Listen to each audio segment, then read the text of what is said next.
할렐루야. 오늘은 마태복음 3장 7절부터 12절까지의 말씀을 통해서 하나님의 은혜가 임하기를 바라겠습니다. 7절에 보시면 요한이 많은 바리새인들과 사두개인들이 침례 베푸는 데로 오는 것을 보고 이르되 독사의 자식들아 누가 너희를 가르쳐 임박한 진노를 피하라 하더냐. 요한이 광야에서 침례를 베풀고 있었을 때 많은 바리새인과 사두개인들이 왔다고 했습니다. 그 당시 침례는 이방인들이 유대교에 입교할 때 침례를 받습니다. 이 유대인들은 이방인들을 대단히 멸시하고 경멸하는 자들이었습니다. 지저분한 사람들, 우상을 섬기는 사람들, 하나님의 택함을 받지 못한 사람들, 그냥 이런 사람들이 하나님을 믿고자 유대교에 입교할 때 정결케 하는 예식, 침례를 받고 그 다음에 입교를 이제 하게 됩니다. 그러니까 유대인들인데도 불구하고 많은 유대인들이 침례를 받으려고 지금 요한에게 온 것입니다. 회개하라 천국이 가까웠느니라.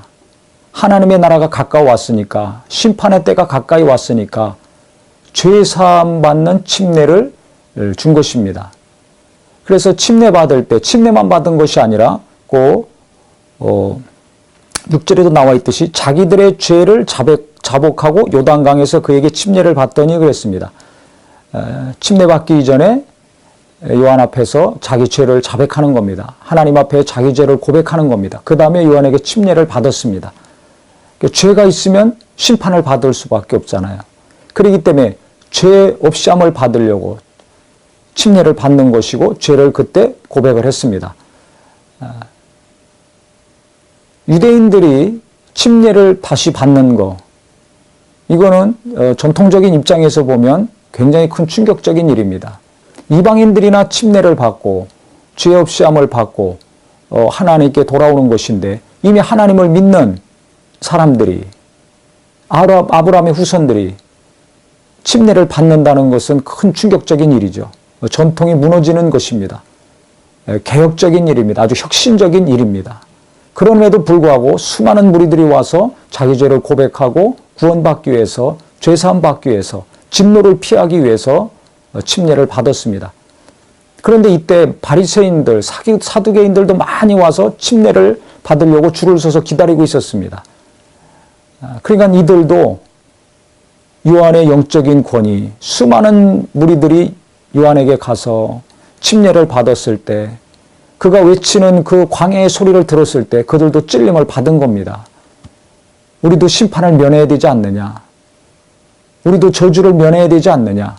그래서 그 많은 사람들 가운데 서서 침례를 받으려고 했는데 침례 요한이 이들을 보자마자 독사의 자식들아, 아주 심한 욕을 했습니다.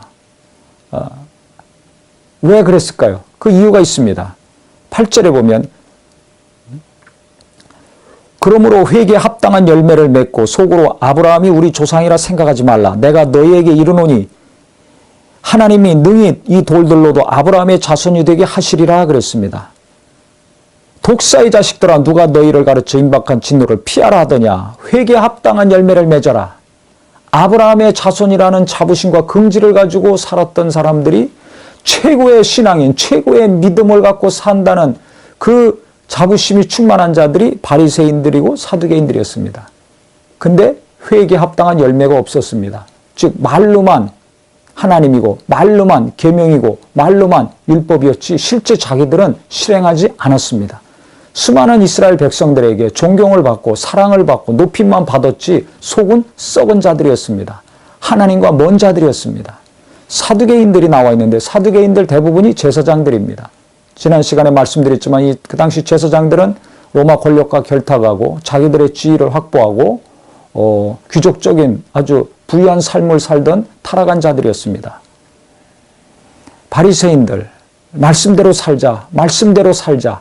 그래서 처음에 시작은 좋았지만은 나중에 의식하는 자들, 영적으로 하나님 말씀을 알고 많은 대중들의 사랑과 지지를 받다 보니까 우쭐해지고 교만해지고 말씀에서 떠난 자들이었습니다. 침례 요한이 이들을 향해서 이렇게 심한 모욕적인 언사를 할 수밖에 없었습니다. 왜? 타락한 자들이요, 부패한 자들이요, 그 다음에 영적으로 교만한 자들이요, 하나님 말씀은 실천하지 않는 자들이었기 때문에 일반 대중들은 하나님 말씀대로 살려고 진실한 마음으로, 애통한 마음으로, 두렵고 떨리는 마음으로 나와서 죄를 고백하고 침례를 받는데, 이들은 죄를 고백했다는 내용이 성경에 없습니다. 그냥 와서 침례만 받으려고 한 건지, 어쨌든 이들에게 하나님이 기뻐하심을 찾아볼 수가 없었어요. 침례하는 그들에게 그냥 아무 얘기 없이 일반 대중들처럼 침례를 베풀지 아니하고 굉장히 꾸짖었습니다. 아주 분노하면서 그들의 교만과 부패와 타락을 꾸짖었습니다. 지적한 것입니다. 당당하게, 눈치 안 보고. 어디서 이런 당당함이 나올까요? 어디서 이런 힘이 나올까요? 어디서 이런 분별력이 나옵니까? 바로 하나님이 함께 하셨기 때문에 화려한 옷을 입어서, 그 당시 침례요한이 입었던 이 낙타 털옷은 엘리야가 입었던 옷입니다. 많은 선지자들이 입었던 옷입니다. 하나님이 쓰시는 사람, 회개를 외치고 하나님의 말씀을 받아서 이 땅의 죄인들에게 신음하고 탄식하는 영혼들을 살리려고 외치는 하나님의 종들은 검소한 삶을 살았습니다. 메뚜기와 석청, 메뚜기는 지금도 광야에서 가난한 사람들이 먹는 음식입니다. 그 당시도 마찬가지입니다. 좋은 음식이 왜 없겠습니까? 하지만 검소하게 살았습니다. 하나님이 쓰신 수많은 말씀의 종들, 하나님이 함께 하시는 영적인 권위가 있고 영감 있는 탁월한 영역 있는 자들은 거룩한 삶, 겸손한 삶, 검소한 삶을 살았습니다. 물질에 깨끗하고 권력에 깨끗한 삶을 살았습니다. 돈 때문에, 권력 때문에 영성을 흐리지 않은 자들입니다. 마음을 깨끗하게 계속 유지하고 지속한 자들입니다. 바로 돈에 물들지 아니하고 권력에 물들지 아니하고 하나님이 함께 하심, 그 영성이 충만하니까 여기서 힘이 나오는 겁니다. 이 영적인 권위로 바리새인들과 사두개인들을 심하게 꾸짖었습니다. 심판받을 것을 꾸짖었습니다. 회개해야 될 것을 외쳤습니다. 그 영에서 나오는 깨끗한 외침이 있었기 때문에, 그 삶을 통해 진실함이 증명된 자였기 때문에 수많은 자들이 와서 그 앞에서 침례받고 죄를 자백한 거 아닙니까?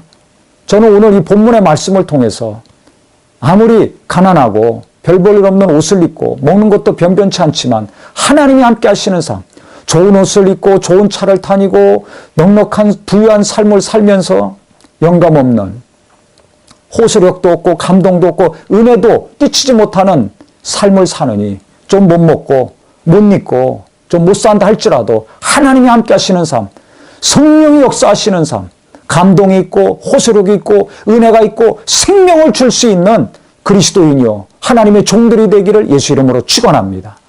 세상은 갈수록 타락하고 혼탁해지지 않습니까? 나는 무엇을 쫓아 지금 살고 있습니까? 나는 어디로 향하고 있습니까? 돈이 아니라 하나님이 되기를 바랍니다.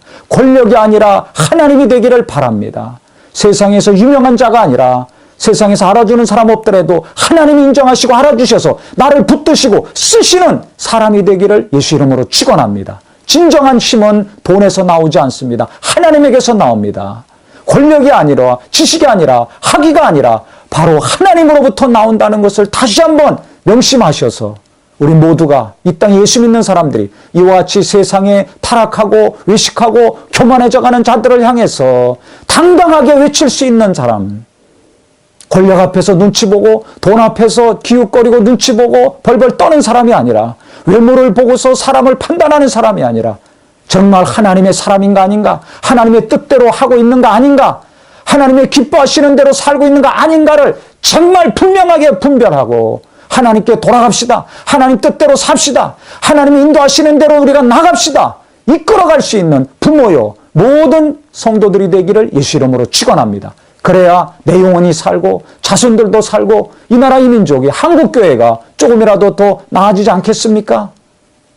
세상을 향해 당당하게 외칠 수 있는 사람, 우리 하나님께서 주시는 힘으로 말미암아 맑은 영성과 겸손함과 깨끗한 심성과 삶을 통하여서 하나님이 귀하게 쓰시는 우리 모두가 되기를 다시 한번 예수님의 이름으로 간절히 축원합니다.